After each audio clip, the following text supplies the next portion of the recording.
Chavre, how are you? I hope everyone is gesund, stark, und freilich, begashmis und beruchnis. I hope everyone is healthy, strong, and happy physically and spiritually. Since the war started, we added in Stucker, so here we are going to give Stucker. We're going to say a prayer, which is connected to the thought that we'll speak for the week. And we're going to say a blessing that we say 3 times a day in Shemini Esrei. Es tzemach David avdecho meheres hatzmiach v'karnei torim b'yishuasecha ki l'shuascha kivinu kol hayem baruch atah Hashem hatzmiach keren Yeshua. Speedily cause the sign of David, your servant, to flourish and increase his power by your salvation, for we hope for your salvation all day. Blessed are you, Hashem, who causes the power of salvation to flourish. So this is a blessing that we ask Hashem from Mashiach ben David, to come and bring salvation. But what brought me to mind and the connection to this week's parsha is Es Tzemach David, which is translated over here the sign of David, which means his blossoming, his fruits, his children, his descendants. And the same thing, we end off with Matzmiach Keren Yeshua. So Tzemach and Matzmiach is connected to Tzemeach, which means growth and blossoming and flourishing. So this week's parsha primarily talks about laws of purity and impurity. But what I'm going to discuss today is really a Hasidic interpretation to the verse, which is not really connected to the literal meaning of the topics which are discussed, but nevertheless, in the light of Hasidus, the subject matter is one of the most relevant, all-encompassing concepts and subjects in Hasidus, which is inner character development, and connected to something which I believe is in the hearts and minds of every single person, and that is, and we've spoken about this before, about return on investment. People invest their energies, their blood, sweat, and tears, and they want to see the fruits of their labor. And from what we're going to discuss today, we will discuss what are the principles of ensuring success.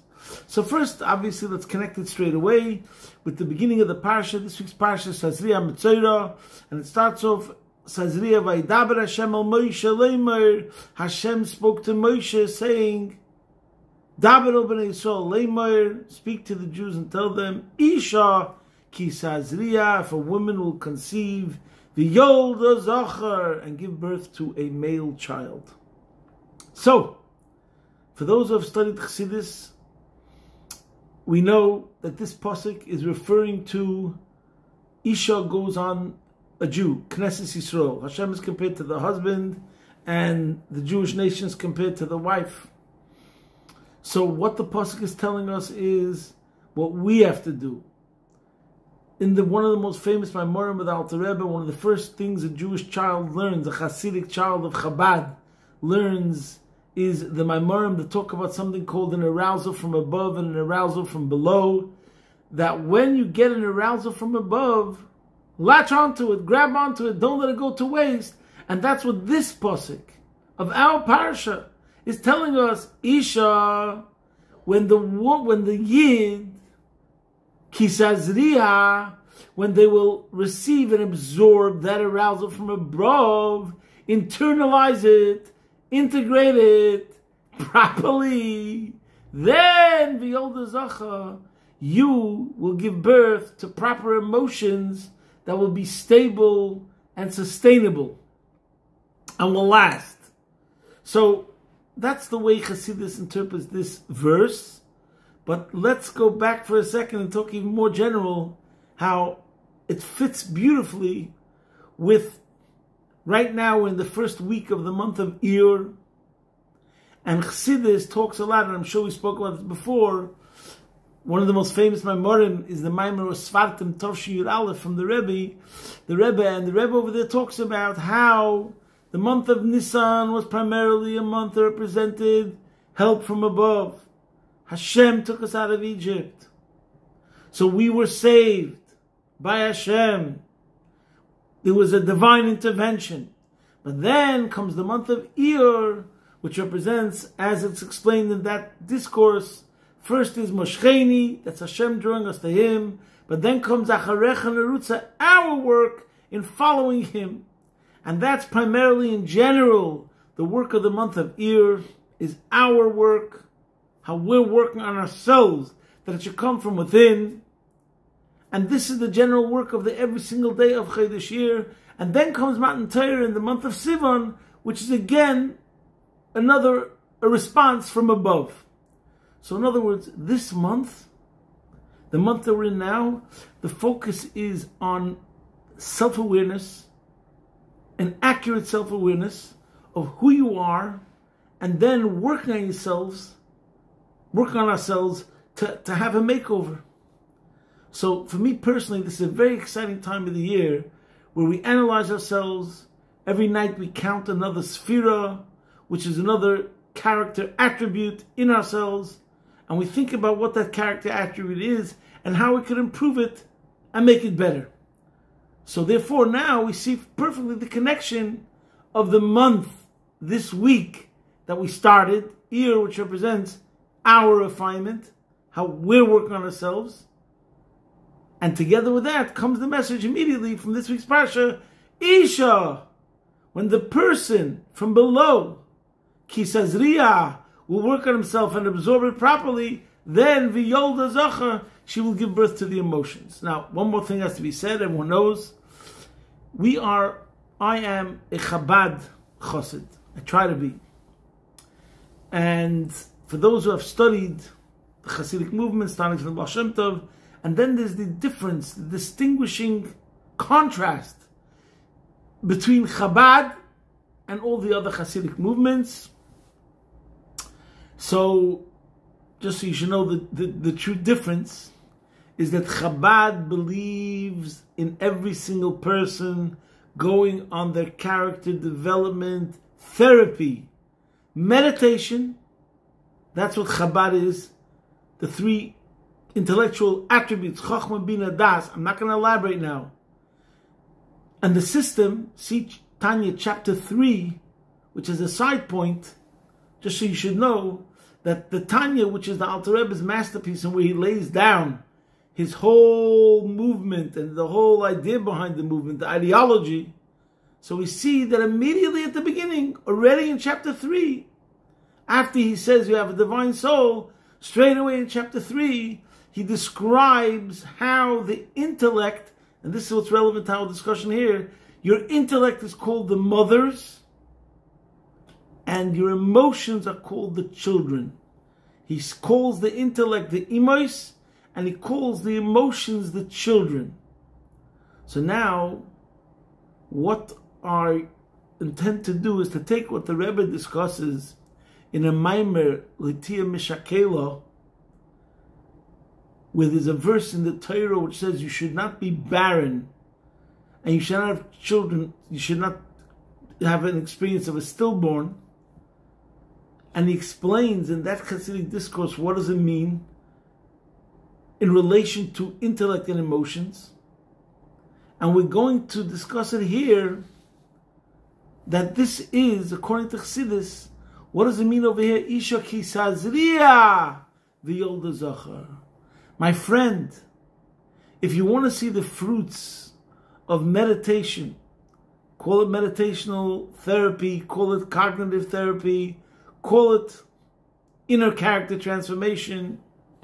So today we're going to discuss what are the fundamental principles that you should succeed and see the results, tzemach, tzemeach, to have healthy, strong, proper children emotions. So what the Maimer in Tafshin Yud Beis explains, how is it that first of all you shouldn't be barren? And he says two reasons why a person's barren. The first reason is some person might not even have a womb. What can you do? They're born with such a defect. But what does it mean spiritually speaking? That a person doesn't have a womb doesn't mean you don't have a womb. It means that you did something that right now is considered as if you don't have a womb spiritually. And what is that? When you decide that you will not be receptive, when you close your ears and your eyes and you say, I don't want to hear, I'm not interested, that means that you're not even receptive. You haven't left an opening for the truth to be able to enter. Bichlal in general. So that's the first reason why, let's say a person, it's called timtum hamoyach, a dullness of the brain, you're not going to even get intellectually excited at all if you're not even letting any of the intellect come into your head. In other words, let's talk about and why. And he explains, because kli mole eine marzik, because you're full of yourself. When you are full of yourself, your interests, your desires, you're chasing after materialism, whatever it is, you're completely full of yourself, you're not leaving any room for anything else. Just like physically, if you have a book and the book is taking place on a bookshelf, it occupies space. Es vernimmt an Ort. So, because that space is being occupied, it doesn't leave room for another book to be able to go into that space. It's almost similar to the saying that they say, you need a lot of faith to be an atheist. In other words, you're closing your intellect from being able to conceive. Isha ki Tazria. In order to be Tazria, it means you have to receive. You have to receive, to absorb, in order to conceive. If you're not absorbing, you're not letting anything come in there in the first place. In general, I think we've spoken about this many times. Real intellect doesn't mean about having a good head. Real intellect, true intellect, the good intellect means that you come to the truth, obviously. And how do you come to the truth? As we spoke many times, and it's explained in Chassidus, that seichel meant a mezeter zach wie de zach is. Intellect means that you're able to see the reality as the reality is, without going to something, approaching something with your preconceived notions or your preconceived agendas or bias, etc. So you make yourself empty to be receptive, to be able to see the truth, that the truth should reveal itself to you. So that's what it means to be objective. And the only way to be objective is through being humble and through making space for the truth to be able to come into you. That means you have to empty yourself from your preconceived notions, from your pre-agendas and biases, etc., etc., and prejudices. And by the way, coming from Pesach, if I remember correctly, one of the Rebbe explained some of the difference between chametz and matzah. They have the same letters except for the ches and the hey. There's a mem and there's a tzaddik in the word chametz, and there's a mem and a tzaddik in the word matzah. But matzah has a hey, and chametz has a ches. And what's the difference between a hey and a ches? The Rebbe explains the hey has a window on top, and the ches is completely closed. What does it mean, a window on top, an opening on top? An opening to something higher than yourself. Just imagine, just try to accept the notion that there's something above you. Leave that opening. Once you leave that opening, that possibility, that you give spirituality a chance, instead of being completely closed and shut yourself out and lock out any idea of aspiration or spirituality or transcendence, if you leave the opening, then it's possible to shine through that infinity, that transcendence, that truth, whatever you want to call it. So this is the first thing, the first step of Isha ki Tazria v'yolda zachar. If you wanted to be a Tazria, you have to have the womb, a place, a space that can receive. That's the first thing, an opening. Be receptive, give it a chance. That's one level of a person that could be barren, is because they're shutting it out. They're shutting out any receptivity. A second case, the Rebbe explains, is that they allow it to come in, but they don't work with it. What it means is that even after, like for example, when it comes to planting, so there's sowing, there's planting, there's work, watering, it has to be nurtured. In other words, the gestation period in order to come to a child. And what the Rebbe explains in the Maimon L'hamshich Hakela means, it's not only enough to be receptive, to allow the truth to come in, but then you have to nurture it a bit. It involves the work. And the work he calls Oir Zarua Latzadik, that's connected to the seed being implanted. We need Torah, we need mitzvahs, we need to feed that truth, that the truth should become implanted in a solid way, that it's not shaky. In other words, it takes time. You know, just like when it comes to any other profession, you know, I see this all the time. The Bacher, he learned secular studies all his life. He comes to yeshiva after 6 months or after a year, and let's say he doesn't see the point of it so much. He doesn't see the results. It's not something necessarily you can touch with your hands, especially if we're talking about character. And he's getting, ants in his pants, becoming itchy. He wants to move on. Should I go to university now? And I tell them a simple thing, when it came to human logic, human intellect, which is limited, you've been studying it primarily, that was the main focus in your life for the last 12 years. Elementary, primary school, high school. Now you came to 1 year where you're studying God logic, Torah, Hashem's logic, which is infinite, and after a year you're ready to say you're ready to go back to university? If limited intellect from human minds, you studied for 12 years and you're ready to study even more. But what do you have to say about godly intellect, which is infinite?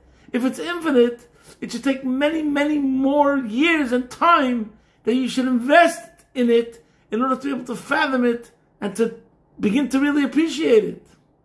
And it's true.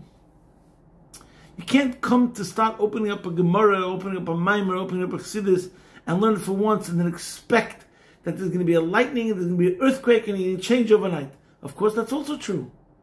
Because never, never, never underestimate one line, one word of infinity. It has amazing, amazing powers. But at the same time, if we want Takaviyolda Zocha, that it shouldn't be barren, or it shouldn't be stillborn, but it should really have the full impact and accomplish everything that it meant and could accomplish, then in addition to being receptive and giving it a real chance, part of it is then the nurturing that comes afterwards. You need to follow the recipe. And part of the recipe, similar to what we spoke about last week, is eating kosher, putting on tefillin. Then it all begins working together in tandem. And the analogy is from a seed, similar to a seed.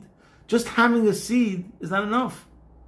You have to plant it in the ground, in fertile ground. So if you put the seed in the wrong place, you won't see the tzmicha, you won't see growth. You have to put it in the right place, in the ground, and the ground itself, there's many different aspects to it being a fertile ground. A good part of the country, and there was plowing, and then continued nurturing, and looking after, and supervision, etc., etc. And the same thing is true about character development and growth. So, there's one last point that the Rebbe says in the Maimon L'hamshich Hakela, in addition to, in other words, to make sure that you have emotions and you're not barren, which means you're meditating, but you're not really letting anything become internalized, or you're not serious enough that you keep with it to nurture it. But then, last but not least, you have to also be ready to make a shift, a paradigm shift, a change, an epic move. If you will be open enough and continue to nurturing it, are you ready to take the leap, which might come in accordance to the truths that will be revealed to you? Many times, and this is another aspect over here, which the Rebbe talks about, complacency. contentment, but in a negative way. That's why, another reason why many people, they don't reach the full success of seeing the fruits of the labors, is because they reach a certain point, let's say, and then they're satisfied with that point of advancement, of progress, or development. Svias harotzen, they became satisfied with a lower level, a lower standard, and they're underestimating themselves, and they don't realize how much more successful they could be. So this is the general message of the Maimon Litim Shakela, and this is the general message of the weeks that we're in now, and the Avodah, the inner character development, and this is what's therapy concerning meditation, intellect, and emotions, and the most fundamental principles of Chabad Chassidus. Number one is that make room for the truth. Be receptive. Open up your ears. Like the hay, leave an opening. Number two, you have to continue to nurture it. Not just a one-time thing that you're being receptive. You have to follow the recipe which is Torah, mitzvahs, sit by a Chassidische Verbringen, etc. And number three, don't let yourself be satisfied with less, because then it becomes stilted and you stop. So this process of meditation and giving birth to healthy, sustainable, long-term children means everything we said before, and Hashem should help that we should see the results. And we should see the results in all areas of our life. Wherever there's investment, we should see the fruits. This week was also the birthday of the Rebbe Maharash Beis. So, just to give an examples, and he was very sharp, and he had some aphorisms that are just like one line, but they're so life-changing. One of the lines that he said was, Ich darf is timtum ha-moyach. Ich will is timtum ha-lev. Which means, I need is a dullness of the mind, a blockage of the mind. I want is a dullness of the heart, a blockage of the heart. So, ich darf, I said I need. So it's already talking about the person who's full of himself. A full vessel cannot receive. It's number one is the ich, I. And I decided I need. You need. Something's wrong with your math. Who said you need? It's not true, you don't need, let's say. So in other words, the Rebbe Maharash was saying, sometimes when a person comes to a conclusion and he says, I need, he decided something is a necessity, he's making a mistake. And it's because of timtum ha-moyach. Something's being compromised with his intellect. It's crooked, he's coming to a wrong conclusion. And then, ich will, I want, is timtum ha-lev. You want, in other words, it's a desire. But it's going in the wrong direction. Who says because you want, it's something that you should have? Maybe it's dangerous. Maybe it's wrong, etc., etc. So the Rebbe should help. Every single one of us should take the message of these weeks that we have to work, Isha, Ki Tazria. We have to do our work of planting, sowing, meditation, self-examination, desire to grow, to develop, etc. Personal growth. And we should see V'yolda Zachar. We should see permanent, stable results. And the same thing is, like it's brought down in the Mefarshim, I think the Erechaim says, Isha Ki Tazria V'yolda Zachar is going on Mashiach. Isha Ki Tazria is the Avodah B'nei Yisrael. V'yolda Zachar, through our Maseinu V'avidiseinu, this causes the ultimate result and the ultimate fruits of the Gula Mitzvah Shlema. Take it from Yad Mamish, posting from my home, Be'ez Hashem Yisbarach, your man in Melbourne.